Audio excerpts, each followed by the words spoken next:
오늘 하나님이 주신 말씀 사도행전 17장 24절에서 31절까지 말씀입니다. 사도행전 17장 24절에서 31절까지 말씀 제가 읽어드리도록 하겠습니다. 우주와 그 가운데 있는 만물을 지으신 하나님께서는 천지의 주제시니 손으로 지은 전에 계시지 아니하시고 또 무엇이 부족한 것처럼 사람의 손으로 섬김을 받으시는 것이 아니니 이는 만민에게 생명과 호흡과 만물을 친히 주시는 이심이라. 인류의 모든 족속을 한 혈통으로 만드사 온 땅에 살게 하시고 그들의 연대를 정하시며 거주의 경계를 한정하셨으니 이는 사람으로 혹 하나님을 더듬어 찾아 발견하게 하려 하심이로되 그는 우리 각 사람에게서 멀리 계시지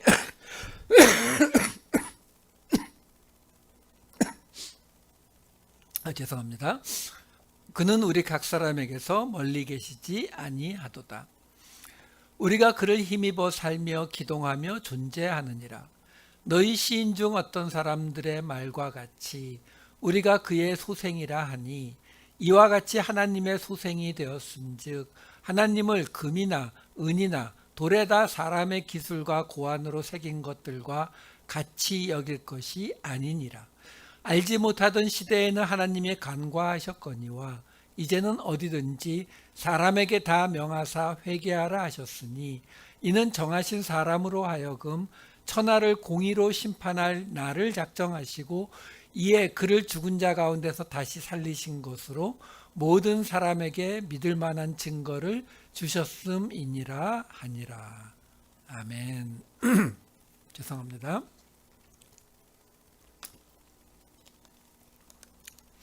예, 지난주에 우리는 사도 바울이 데살로니가 베레아를 거쳐서 아덴에 갔는데 그 아덴에서 만난 사람들, 그 사람들에게 사도 바울이 하나님을 소개하는 그 첫 부분을 지난주에 봤어요. 그러니까 그들이 알지 못하는 신에게라고 써놓은 그 제단을 끌고 들어와서 그 알지 못하는 신, 너희가 두려워하는 그 신에 대해서 설명해 주겠다 라고 이야기하면서 지난주에 맨 끝에 나왔던, 그러니까 하나님에 대해서 정확히 설명이 들어간 첫 줄이 바로 17장 24절입니다. 우주와 그 가운데 있는 만물을 지으신 하나님께서는 천지의 주제시니 그 손으로 지은 전에 계시지 아니하시고, 지난주에 말씀드렸다시피 지금 하나님이 그 헬라 사람들이 알고 있는 신들 중에 가장 위대한 신, 이 세상을 지은 신과 같다. 우주를 지으시고 천지의 주제가 아니라 하늘의 신 우라노스, 땅의 신 가이아의 주제가 아니라 주인 큐리오스다. 여기까지 설명드렸거든요. 근데 사실은요, 이 당시 그리스 사람들에게 있어서 그들이 알고 있는 그리스 신화를 보면은 하늘의 신 우라노스와 땅의 여신 가이아 사이에서 많은 신들이 나오는데 그 하늘의 신과 땅의 여신 그 이전에 세상을 만든 신의 이야기를 보면은 그 신이 어떤 신, 여러 이 버전이 많은데 그 신들의 이름이 어떻게 나오냐면은 뭐 카오스 뭐 혼란이란 뜻이죠. 에레보스 어둠이란 뜻, 닉스 밤, 이런 신들의 이름이에요. 그러니까 그 당시 사람들이 이 세상이 처음 만들어질 때 혼란 속에서, 어두움 속에서 이 세상이 만들어졌다는 것을 신의 이름으로 만들어서 이야기를 하는 거거든요. 근데 문제는 그런 카오스, 혼란, 에레보스, 어둠, 닉스, 밤 이런 것들이 우리의 삶에 어떤 영향을 끼치는 것들이 아니잖아요. 굉장히 추상적인 것들이잖아요. 그러니까 지금 사도 바울이 처음 하나님에 대해서 우주와 그 모든 만물을 지으신 분이고, 그리고 하늘의 신과 땅의 신의 주인이 되시는 진짜 최고위 신이다라고 해봐야 그 사람들에게는 딱히 와닿는 게 별로 없어요. 왜? 본래 제일 높은 신, 우리 옛날 이야기에도 뭐 터줏대감 신이니 저기 뭐 어느 산에 산신령이 등장하고 도깨비가 등장은 하지만 옥황상제는 별로 우리 삶에 영향을 미치지 않잖아요. 그거는 나중에 저기 극락 갔을 때나 만나게 되는 뭐 이런 존재가 돼버리거든요. 마찬가지라고요. 그런데 그 다음에 나오는 이야기, 손으로 지은 전에 계시지 아니하시고, 이거는 이 사람들에게 그렇게 쉽게 넘어가지는 이야기가 아니죠. 왜? 말씀드렸다시피 그 당시에 모든 신들은 신전에 가서 만났거든요. 각 도시마다 신전이 있고 그 신전에 가서 그 신전을 지키는 보통 이제 무당이죠. 영매라고 하는 그 사람들을 통해서 신의 신탁을 듣는 것이 그 당시에 신을 만나는 방식이었거든요. 근데 신전에 계시지 않는다 라고 말하게 되면은 이게 어떤 문제를 불러오느냐면요, 신전이 없다라는 이야기는 사실 그 당시 사람들에게 있어서는 신이 존재 안 하는 거하고 똑같아요. 근데 지금 신전이 없다라고 말하는 거죠. 그러면 사람들이 그 말을 들으면 제일 먼저 뭐가 떠올라요? 그러면 어떻게 우리가 그 신을 만날 수 있어? 이렇게 되는 거죠. 신전이 있어야 그 신전에 찾아가면 거기 있다. 사실 지금 그런 것들을 전혀 인정하지 않는 우리도 교회에 와야 하나님이 계실 것 같은, 집보다는, 직장보다는, 바깥의 식당보다는 교회에는 분명히 하나님이 있을 확률이 더 높게 느껴지는 그런 마음이 지금도 있잖아요. 근데 지금 그 전에 계시지 않다라고 하게 되면은 어떤 문제를 불러온다고요? 하나님을 찾아갈 수가 없어요. 어디로 가요? 그럼 찾아갈 수가 없으면 어떤 문제를 끌고 옵니까? 여러분, 이렇게 생각하시면 돼요. 바다에 나갈 일이 있으면 포세이돈 신을 찾아가서 그 신전에 가서 제사를 드리면 돼요. 전쟁할 일이 있으면 전쟁의 신 아레스 신전을 찾아가면 돼요. 근데 하나님은 찾아갈 곳이 없잖아요. 이게 뭘 가져오냐면 신과 우리의 주도권 싸움이 벌어져요. 무슨 말이냐면 내가 병에 걸렸어요. 그래서 그 병을 치료해 줄 수 있는 신을 찾아가게 되면, 그러면 그 신과 나의 관계의 주제가 뭐예요? 어떻게 하면 내 질병을 나을 수 있을까? 그러면 거기에 있는 신전을 지키는 사람이 신에게 가서 신탁을 듣고 와서 가서 주기도문을 100번 하라는 둥, 또는 양을 10마리를 바치라는 둥, 또는 뭘 해라, 이렇게 이야기를 해줄 거 아니에요. 그렇죠? 그럼 결국 그 신과 나의 대화의 주제는 누가 결정해요? 내가요. 지금 내가 어떤 문제가 있을 때, 신의 도움이 필요할 때 신에게 찾아가는 거기 때문에 그 대화의 주제는 항상 내가 결정한다고요. 근데 우리가 믿는 하나님은, 예수님도 마찬가지고, 항상 하나님이 찾아오거든요. 그럼 그 말은 뭐예요? 하나님이 아브라함에게 나타나셔서 내가 너한테 나타났는데 너 소원이 뭐냐? 이렇게 물으시던가요? 예수님이 베드로와 요한 앞에 나타나셔서 내가 그리스도인데 너희들 소원이 뭐냐? 물으시던가요? 아니죠. 아브라함에게도 그냥 나타나셔서 내가 네게 지시할 땅으로 가라. 예수님 제자들에게 나타나셔서 따라와라. 그러니까 그 주제가 누가 가지고 있어요? 철저하게 하나님이 가지고 계시다는 거예요. 그러니까 손으로 지은 전에 계시지 않다라는 이야기는 결국 주도권이 누구에게 있다? 하나님에게 있다. 그래서 그 주도권이 하나님에게 있었던 마지막이 뭐예요? 최고가? 그게 우리가 계속 말하는 은혜의 구원이죠. 우리가 개입할 수 있는 여지가 하나도 없을 때 우리는 그것을 은혜라고 부르는 거거든요. 지금 이 손으로 지은 전에 계시지 아니하시고 라는 이런 이야기들이 그냥 단순히 신전이 없다라는 이야기만을 하고 있는 것은 아니다라는 거예요. 자, 그러면서 계속 이어집니다. 사실 지금 이 오늘 이야기는 지난주 이야기하고 결론이 똑같아요. 아덴에서 그 이방인들의 눈높이에 맞추어서 하나님을 복음을 설명하는 바울의 모습 똑같거든요. 그럼에도 불구하고 한 절 한 절을 살펴드리는 이유가 뭐냐면 그 이방인들의 눈높이에 맞추어서 하나님을 지금 어떻게 설명하고 있는지 이 사도 바울의 이야기들을 우리가 충분히 음미해 볼 정도로 굉장히 능숙하기 때문에 그래요. 자, 그 다음에 이어지는 17장 25절로부터 시작해 볼게요.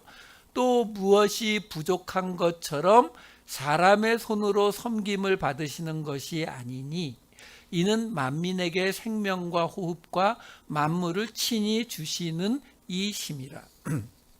여기에서 무엇이 부족한 것처럼 이렇게 지금 번역이 되어 있는데 이 부족한 것처럼이라고 번역이 되어 있는 이 단어는 프로스데오마이라고 해서 이 단어의 본래 이 의미가 간청하다, 요구하다의 뜻이에요. 그리고 나서 사람의 손으로 섬김을 받으시는 이 데라피오라고 하는 이 단어는 섬기다, 봉사하다 이런 뜻이 맞는데 지금 여기서 하나님이 무엇이 부족한 것처럼 사람의 손으로 섬김을 받으시는 것이 아니다 그러면은 우리에게 오는 느낌이 뭐냐면 하나님 앞에 뭔가를 막 음식을 차려놓고 제사를 드리면서 주여 주여 하나님 하면서 하나님을 높이는 이런 섬김을 우리가 떠올리기 때문에 제가 이 설명을 드리는 거예요. 여기 지금 섬김을 받으시는 이라고 하는 이 단어 데라피오라고 하는 말이 이 단어에서 영어의 데라퓨틱이 나왔어요. 치료. 그러니까 이게 지금 섬기다, 봉사하다, 치료하다, 회복시키다 이 뜻이거든요. 그러니까 이 단어가 신약 성경에 42번이 나오는데요. 42번이 모조리 다 병을 고치다로 사용돼요. 여긴 지금 수동태거든요. 수동태면 고치다가 아니라 고쳐졌다니까 나았다, 병이 나았다 이렇게 번역이 되는 단어예요. 여기만 갑자기 섬김을 받으시는 것이 아니라 섬기는 거 맞는데 아파서 뭔가 지금 무너져서 뭔가 도움이 필요한 사람을 도와주는, 봉사해주는, 섬겨주는, 치료해주는 이 개념이에요. 그래서 앞에 부족한 것이라고 하는 이 프로스데오마이라는 단어도 본래 요청하다, 갈망하다의 뜻이거든요. 그러니까 이걸 지금 쉽게 바꿔드리면 무엇이 필요한 것처럼 사람의 도움을 필요로 하는 것이 아니니 이렇게 보는 게 맞아요. 그러니까 무슨 말이냐면요. 그리스 신화를 보시게 되면 그리스 신화에서 예를 들어서 뭐 아테네 여신이든지 뭐 제우스든지 가서 내가 그 신전에 가서 뭐 이 오디세이나 일리아드 같은 걸 읽어보시면은 그런 대목들이 나와요. 내가 집에 잘 돌아갈 수 있게 나를 도와주세요 라고 이야기하면은 그 신이 뭐라고 하냐면은 아폴론이 그러죠. 오디세이한테 야 근데 내가 너를 도와줄 수는 있는데 바다에서는 내가 방법이 없다. 네가 지금 망가뜨린 트로이가 포세이돈이 도시였기 때문에 바다의 신인 포세이돈이 어떻게 하는 건 내가 막을 방법이 없으니까 내가 그 포세이돈의 그 영향력이 있는 곳은 잘 피해 오면은 내가 그 포세이돈이 없는 곳에서는 너를 도와줄게. 이런 이야기들이 나온다고요. 그러니까 이건 뭐 우리도 마찬가지잖아요. 우리가 뭐 병이 낫고 싶어서 또는 뭐 올해 이사를 어디로 갈까요? 뭐 이런 거 물으러 점쟁이나 무당에게 가면은 뭐라고 이야기합니까? 이렇게 딱 해보고 걱정하지 말아요. 모든 게 다 잘 될 거예요. 이렇게 말하나요? 꼭 하나 붙죠. 걱정하지 말라고. 대신 요거 하나는 해야 된다. 그렇죠? 대부분 이제 돈이죠. 복채를 많이 내면은 이게 잘 될 것이다. 그게 뭐예요? 신이 무엇인가를 이루려는데 사람의 도움을 필요로 하는 거라고요. 그 사람의 도움을 요청하는 존재가 하나님은 아니다라는 거예요. 우주를 창조하시고 하늘과 땅의 신의 주인인 이 하나님은 사람의 도움을 전혀 필요로 하고 있지 않다. 그래서 손으로 지은 전에 계시지 않는다. 그래서 그 다음에 이어지는 말도 이는 만민에게 생명과 호흡과 만물을 친히 주시는 이심이라. 여기 나오는 생명, 호흡, 그리고 모든 것, 이게 뭐예요? 한순간도 없으면 안 되는 거예요. 그 무슨 말이냐면 그리스 신화에서는 오래전에 이렇게 해서 세상이 이렇게 만들어졌고 그 세상의 하늘과 땅의 여신 속에서 이런 시간도 나오고 뭐 제우스도 나오고 뭐 이렇게 나와서 지금 이 모습이 되었다. 지금 이 모습이 된 상태에서 그 신들이 어떤 개입을 해요? 안 해요. 아무것도 안 합니다. 뭐 해요? 자기들끼리 술 마시고 뭐 바람 피고 뭐 싸우고 이런 거 하죠. 지금 사도 바울은 거기다 뭐라고 얘기하는 거예요? 하나님은 그렇게 다 만드신 분인데 그 만드신 분이 사람의 도움을 필요로 하지도 않으시고 그러면서 지금도 생명과 호흡과 이 모든 것을 주고 계시다. 그러니까 지금도 계속 이 모든 것들을 주관하고 계시다. 이분이 손을 떼는 순간 생명도 호흡도 이 모든 것들이 다 없어지는 것이다. 그렇게 설명을 하고 있는 거예요. 그러면서 그 다음 17장 26절에 이렇게 넘어갑니다. 인류의 모든 족속을 한 혈통으로 만드사 온 땅에 살게 하시고 그들의 연대를 정하시며 거주의 경계를 한정하셨으니, 여기에 인류의 모든 족속을 한 혈통으로 만드사 이래가지고 대부분 이 부분을 아담으로부터 시작된 모든 이 민족들이 아담으로부터 시작됐다라는 이야기로 해석을 하는데 좀 무리예요, 해석 자체가. 우선 이 성경 버전 중에 이 혈통이라고 해서 이 하이마스라고 하는 이 단어, 피라고 하는 이 단어가 들어가 있는 거는 우리가 이 표준 원본이라고 하는 이 나중에 굉장히 늦게 나온 버전밖에 없어요. 킹제임스 버전이 거기에서 번역을 했고 우리 개역개정이 거기서 또 번역을 했기 때문에 여기 한 혈통이라고 나오지만 실제 대부분의 오래된 이 헬라어 사본들에 보면은 여기에 나오는 것은 그냥 엑스헤노스, 그냥 영어로 하면은 from one, 하나로부터라고 하는 말밖에 없어요. 그러니까 이 부분은 지금 앞에서 하고 있는 이야기가 하나님이 이 세상을 만드시고 지금까지 모든 것을 주관하고 계신다라는 걸 설명하고 있는 중이었거든요. 거기에 갑자기 아담을 만들어서 아담에서부터 온 땅에 살게 했다? 말의 앞뒤가 조금 껄끄러워요. 그것보다는 지금 여기 하나로부터가 되는 거예요. 한 혈통으로가 아니라 하나로부터. 그러니까 이 하나는 하나님으로 보는 게 가장 맞고요. 아니면 조금 더 확대해서 예수님으로 보셔도 이야기가 돼요. 그러니까 인류의 모든 족속을 하나님으로부터 나오게 했다는 거예요. 그러니까 지금 바로 앞에까지 뭐 설명했어요? 우주와 모든 것, 생명, 호흡 이런 거 다 하나님이 만드셨고 지금도 주관하고 계시다. 근데 이 사람들은 지금 이집트 사람, 유대인들, 헬라 사람, 이 사람들은 누가 만들었다? 하나님으로부터 다 나온 거다. 이 정도로 보시는 게 훨씬 나아요. 그래서 온 땅에 살게 하시고 그들의 연대를 정하시고 그들의 거주의 경계를 한정하셨으니, 그러니까 무슨 말이냐면은, 이집트가 있었고 바벨로니아, 알렉산더의 마케도니아, 이때는 이미 망해버렸지만요. 그리고 현재 로마가 있고, 그렇죠? 옛날에 뭐 아시리아가 있었고 이런 나라들이 있었잖아요. 그러니까 그들의 시대와 그들의 거주 지역을, 그런 모든 것, 지금 너희가 알고 있는 역사 속에서 많은 나라들이 생기고 없어지고 하는 이런 모든 것들도 하나님이 지금 다 주관하고 계시다. 왜요? 이런 얘기가 왜 나와요? 계속 말씀드리지만 헬라 사람들이 믿는 신은 도시 중심이거든요.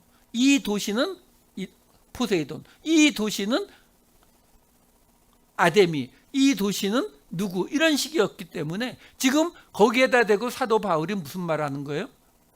너희들 그 신들 말고도 뭔가 불안하니까 알지 못하는 신이라고 만들어서 섬기고 있었잖아. 근데 그 알지 못하는 신이라고 하는 그 신이 지금 내가 설명해 주고 있는 거야. 사실은 너희가 뭔가 느껴서 필요하다고 만들고 섬기고 있었던 그 알지 못하는 신이 우주를 만드시고 만물을 만드시고 그리고 모든 생명을 주관하시고 그리고 이 모든 족속들을 다 만드셔가지고 그들의 시대와 그들의 지역까지도 다 하나님이 정해 놓으신 거다라고 설명하는 겁니다. 그러면서 그 다음 17장 27절에 이렇게 이어지죠.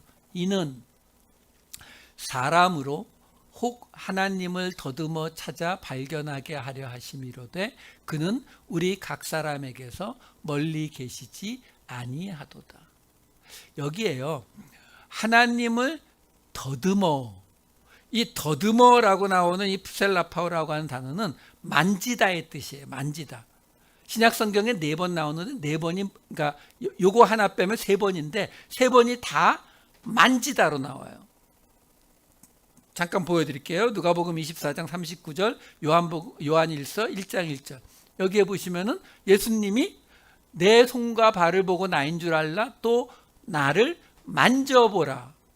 이 단어가 바로 여기 지금 나온 이 푸셀라파오라고 하는 단어. 요한일서 1장 1절에 보면은 맨 끝에 자세히 보고 우리 손으로 만짐봐라.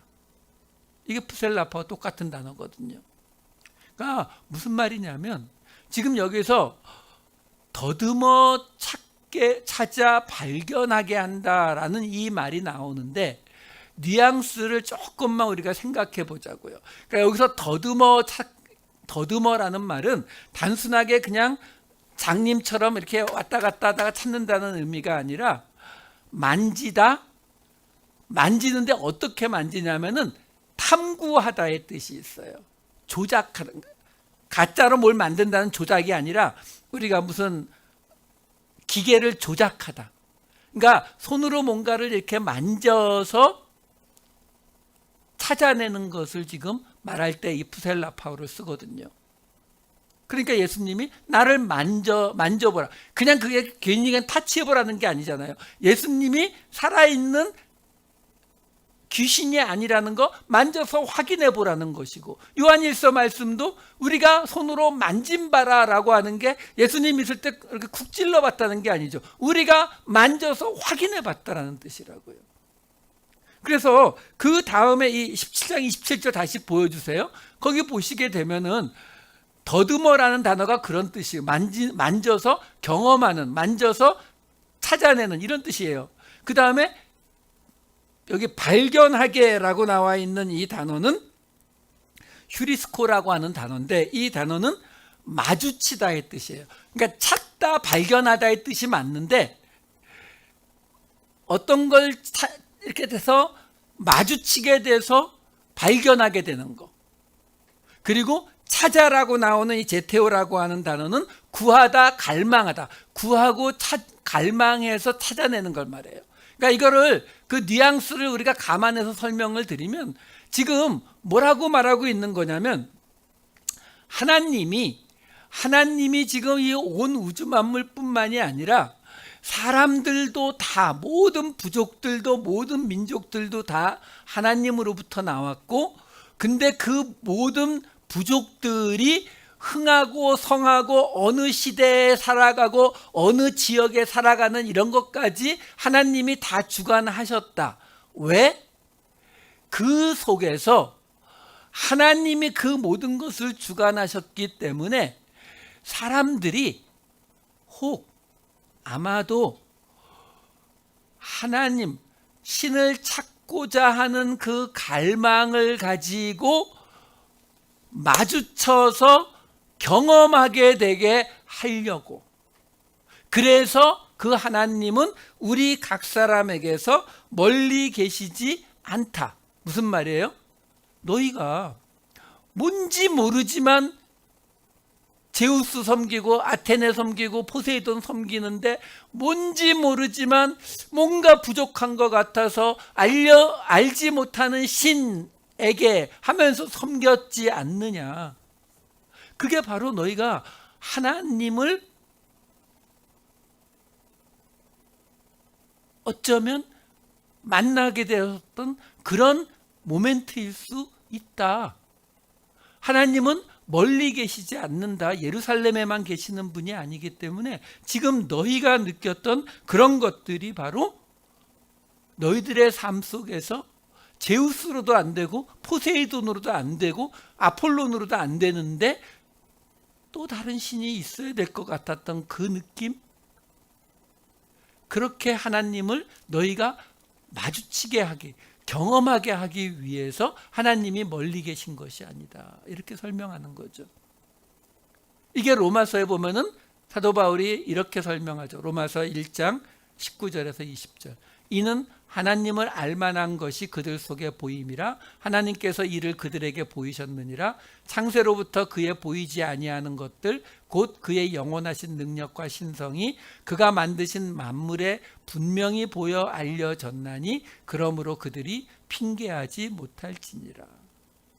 우리가 흔히 신학에서 자연계시라고 하는, 그들의 삶 속에서, 그들의 평범한 이 역사 속에서 하나님의 개입하심을 볼 수 있게 만드셨다. 그래서 너희가 그 알지 못하는 신을 찾았던 것이다. 이렇게 설명을 한 거예요. 자, 그러면서 이제 그 다음 28, 29절로 넘어갑니다. 우리가 그를 힘입어 살며 기동하며 존재하느니라. 여기까지는 앞에 붙은 이야기라고 보시면 돼요. 왜요? 하나님은 우리와 멀리 떨어져 있는 분이 아니기 때문에 우리가 여기서 그를 힘입어 이렇게 나오는데 원어를 보면은 in 힘이에요. 그러니까 그 안에서 살고 기동하며, 그러니까 움직이며 존재한다. 그러니까 우리는 하나님 안에서 살고 있다라고 지금 설명을 한 거예요. 그러면서 이제 뭐라고 나오냐면 너희 시인 중 어떤 사람들의 말과 같이 우리가 그의 소생이라 하니 이와 같이 하나님의 소생이 되었은즉 하나님을 금이나 은이나 돌에다 사람의 기술과 고안으로 새긴 것들과 같이 여길 것이 아니니라. 자, 여기 보시면은 어떤 시인들이 우리가 그의 소생이라 하니, 여기 소생으로 나오니 게노스라고 하는 이 헬라어는 우리가 잘 아는 마태복음 1장 1절에 예수 그리스도의 계보라, 족보라 하는 게네시스하고 같은 어원을 갖는 단어예요. 그러니까 민족, 자손 이런 뜻이에요. 자, 그러니까 너희 시인 중에 어떤 사람이 우리가 그 신 하나님의 자손이라고 하는데, 그럼 여기서 우리가 누구예요? 지금 바울 일행이요? 뭐 그럴 수도 있지만 지금 아덴에 도착한 바울 일행을 보고 언제 시인이 그 사람들을 놓고 시를 적겠어요? 아니요, 여기서는 지금 유대인들을 말하는 거예요. 왜? 유대인들이 뭘 주장하는지 사람들이 웬만큼 아니까 시인이 뭐라고 한 거냐면은 저 사람들은 여호와라고 하는 신의 자손이라고 자기들을 이야기한다라고 하는 거예요. 그걸 그대로 지금 사도 바울이 어떤 시인들이 지금 말했듯이 우리가 그 하나님의 자손이라고 말하는데 맞다. 우리가 하나님의 자손, 소생이 맞다. 그런데 너희가 지금 섬기고 있는 저 제우스 신, 아테네 신, 아폴론 신이라고 하는 그 신들, 그 신의 자녀라고 하는 사람들이 이렇게 있는 거 봤니?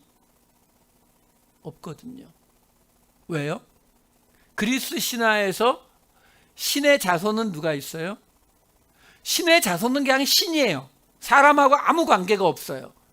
그럼 사람이 되는 경우는요, 신과 사람 사이에서 태어난 경우, 그러니까 뭐 헤라클레스라든가 아킬레우스라든가 뭐 페르세우스라든가 뭐 이런 그 그리스 신화의 영웅들이 다 신과 사람 사이에서 태어난 거죠. 근데 지금 유대인들은 뭐라고 한다고요? 내가 지금 설명하고 있는 이 우주를 지으시고 이 모든 걸 주관하시는 그 하나님의 아들들이라고 너희 시인 중에도 이야기한 사람이 있지 않냐. 그래, 우리는 그 하나님이라는 신의 아들들이 맞아. 소생이 맞아. 그러니까 너희가 섬기고 있는 금이나 은이나 돌에다가 사람의 기술과 고안으로 새긴 것들하고 지금 내가 설명하는 이 하나님을 같이 여기면은 안 돼 라고 설명하는 거예요. 자, 그러면서 마지막 31절로 넘어갑니다. 알지 못하던 시대에는 하나님이 간과하셨거니와 이제는 어디든지 사람에게 다 명하사 회개하라 하셨으니 이는 정하신 사람으로 하여금 천하를 공의로 심판할 날을 작정하시고 이에 그를 죽은 자 가운데서 다시 살리신 것으로 모든 사람에게 믿을 만한 증거를 주셨음이니라 하니라. 사실요, 지금 사도 바울이 이 아레오바고에서 지금 이 아덴 사람들하고 이야기하는 내용이 여기까지인데, 여기까지 나오는 중에 우리가 복음이라고 부를 부분은 30절 뒷부분과 31절 요거밖에 없어요. 그 앞에는 내내 그 사람들이 가지고 있는 신관, 신은 이런 것이다라는 그 개념을 가지고 하나님에 대해서 설명하는 것밖에 없었어요. 그러면서 여기로 들어오면서 이제 뭐가 들어오냐면 어디든지 사람에게 다 명하사 회개하라 하셨으니, 이 30절은 원어를 보면은 맨 끝에 가서 회개하라가 붙어 있고 그 바로 앞에 파스판타스 해가지고 모든 어디에서나 회개하라 이렇게 나오는 거예요. 여러분, 이게 굉장히 이 당시 사람들에게 이상한 이야기예요. 계속 말씀드리지만 도시별로 신들이 있었기 때문에 각 신들에 맞추어서 그 신전에 맞추어서 내가 그 신을 섬겨야 될 방식이 있다고요. 그런데 지금 모든 사람, 모든 지역에 있는 사람들이 다 똑같이 회개해야 된다. 동일한 명령을 모든 지역에 지금 내리고 있는 거죠. 이 사람들에게는, 이게 그리스 사람들에게는 너무나 희한한 이야기죠. 근데 사도 바울이 이야기하는 거예요. 회개하지 않으면 너희가 지금 이 아덴, 여기는 아테네 여신을 섬기는 곳인데 아덴에서 고린도로 간다고 해서, 거긴 포세이돈이거든요. 고린도로 간다고 해서 거기서는 회개 안 해도 되느냐? 그런 거 없다는 거예요. 근데 왜 지금 몇 줄 안 되는 이 복음 이야기 중에 첫 번째가 왜 회개가 나와요? 바로 그 뒤에 뭐라고 이어져요? 천하를 공의로 심판할 날을 작정하시고. 이것도요, 그리스 신화하고는 전혀 다른 이야기예요. 그러니까 앞에서는 지금 우리가 볼 때에 굉장히 느슨하게 그들이 알고 있는 그리스의 신관에 따라서 하나님을 설명했다면 지금 복음으로 들어오면서는 그 차이점을 쫙쫙 벌려주고 있는 거죠. 모든 지역, 모든 도시가 다 똑같이 회개해야 되는데 그 이유가 뭐냐면 천하를 심판할 날을 작정했다는 거예요. 그리스 신화에는 이런 거 아예 없어요. 왜? 어떤 신도 그 정도의 능력이 있다고 나오질 않죠. 거기는 세팅되어 있는 속에서 그냥 그 신들이 살아가고 있어요. 인간처럼. 근데 거기에 대고 지금 사도 바울이 아니라는 거죠. 심판이 작정되어 있기 때문에 너희 모두는 회개해야 된다. 근데 누가 심판한다고요? 정하신 사람이라고 딱 이야기합니다. 안드로포스, 사람. 왜? 예수 그리스도를 전해야 되니까요. 그 심판을 작정하시고 주신 증거가 바로 예수님을 죽은 자 가운데에서 살리신 것이다 라고 지금 이야기하고 있는 거예요. 왜요? 죽은 자, 결국 너희들이 죽었다가 다시 살아나게 되는 이 과정이 있을 것이다. 뭐 항상 말씀드리지만 이제 그 사순절이 이제 곧 시작되는데 항상 말씀드리지만 예수 그리스도의 부활은 성경에 나오는 모든 사건들 중에서 다른 그 어떤 종교와도 비교할 수 없는 구별되는 가장 뚜렷한 사건이에요. 그러니까 사건은 예수 그리스도의 부활, 그리고 교리는 은혜의 교리. 이 두 가지는 그야말로 우리가 믿는 이 기독교의 핵심 중의 핵심이에요. 세상과 온전히 구별되는 그 이야기를 지금 전해주고 있는 겁니다. 자, 말씀을 마칠게요. 지지난주 이야기부터 빌립보의 이야기부터 우리가 보아왔죠. 빌립보에서는 루디아와 간수, 감옥의 간수에게 복음이 전해지는, 그래서 이게 지역에 한정된 이야기가 아니라 그냥 우리에게 모델로 지금 뽑아서 보여주고 있는 거거든요. 그러니까 복음이 모든 사람에게 아무런 자격 요건 없이 전해진다라는 것을 처음 들어간 빌립보를 통해서 우리에게 알려주었다면, 그 다음 데살로니가와 베레아와 오늘 본 아덴까지 이 세 지역을 통해서 우리가 이미 보았던 건 뭐였어요? 그 복음을 받을 때에 그냥 받는 것이 아니라 의심하고 비판하고 논쟁하고 상고하라고 했잖아요. 그런 거 없이 그냥 믿습니다가 믿음이 좋은 게 아니에요. 도리어 그거는 나하고 큰 상관 없다라고 할 때 그런 행동이 나올 수 있는 거고, 이것이 우리의 진짜 영원한 생명이 걸린 문제다 하면 그렇게 따져야 되는 거라니까요. 그게 복음을 받는 사람들의 모습을 보여준 거라면 지금 이 아덴에서 복음을 전하는 사도 바울의 지난주와 오늘의 이야기는 복음을 전하는 사람이 어떻게 전해야 되는지를 우리에게 전해주고 있다라는 거예요. 그래서 데살로니가, 베레아, 아덴 세 군데가 다 어떻게 이야기가 끝나요? 17장 4절, 12절, 34절 보시면 4절은 데살로니가 이야기예요. 그 중에 어떤 사람 곧 경건한 헬라인의 큰 무리와 적지 않은 귀부인도 고난을 받고 바울과 실라를 따르나. 12절 베레아 이야기예요. 그 중에 믿는 사람이 많고 또 헬라의 귀부인과 남자가 적지 아니하나. 34절 지금 아덴에 관한 이야기 맨 끝이에요. 몇 사람이 그를 가까이하여 믿으니 그 중에는 아레오바고 관리 디오누시오와 다말이라 하는 여자와 또 다른 사람들도 있었더라.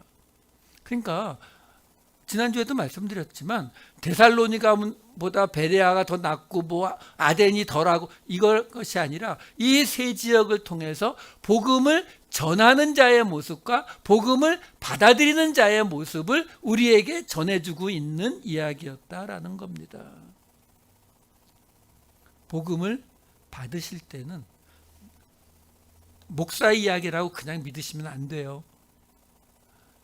의심하시고 비판하시고 상고하시고 논쟁하시면서 정말 이게 무슨 뜻인지 깨달으셔야 되고, 복음을 전하실 때는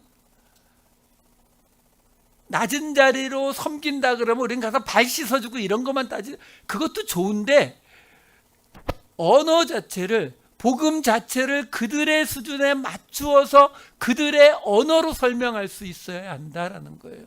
그럴 때에 우리를 통해서 복음이 받아들여지고 복음이 흘러나가게 될 것이다 라는 것입니다. 오늘 이 사도 바울이 빌립보에서부터 데살로니가, 베레아, 아덴을 거쳐서 복음에 대해서 우리에게 보여주는 이 모습들이 우리에게서도 나타날 수 있도록, 복음을 받을 때와 전하는 모습으로 나타날 수 있도록 하나님 앞에 이 소망을 가지시는 저와 여러분 되시기를 우리 주님의 이름으로 축원합니다. 기도하시겠습니다. 사랑이 많으신 아버지 하나님, 지난주에 이어서 하나님께서 보내주신 데살로니가와 베레아와 아덴의 그 바울의 모습을 봅니다. 복음을 전하는 모습과 복음을 받아들이는 모습들을 봅니다. 아버지 하나님, 우리로 복음은 하나님의 말씀이라고 해서 그냥 받아들이는 것이 아니라 그 말씀을 우리에게 주신 하나님의 뜻을 온전히 깨닫는 우리가 되게 하시고, 그 복음을 전할 때에는 내 생각, 내 기준이 아니라 예수 그리스도의 기준으로, 그들의 언어로, 그들의 눈높이에서 복음을 전할 수 있는 우리 모두가 되게 하여 주시옵소서. 감사드리옵고 이 모든 말씀 우리 주 예수 그리스도의 이름으로 기도하옵나이다. 아멘.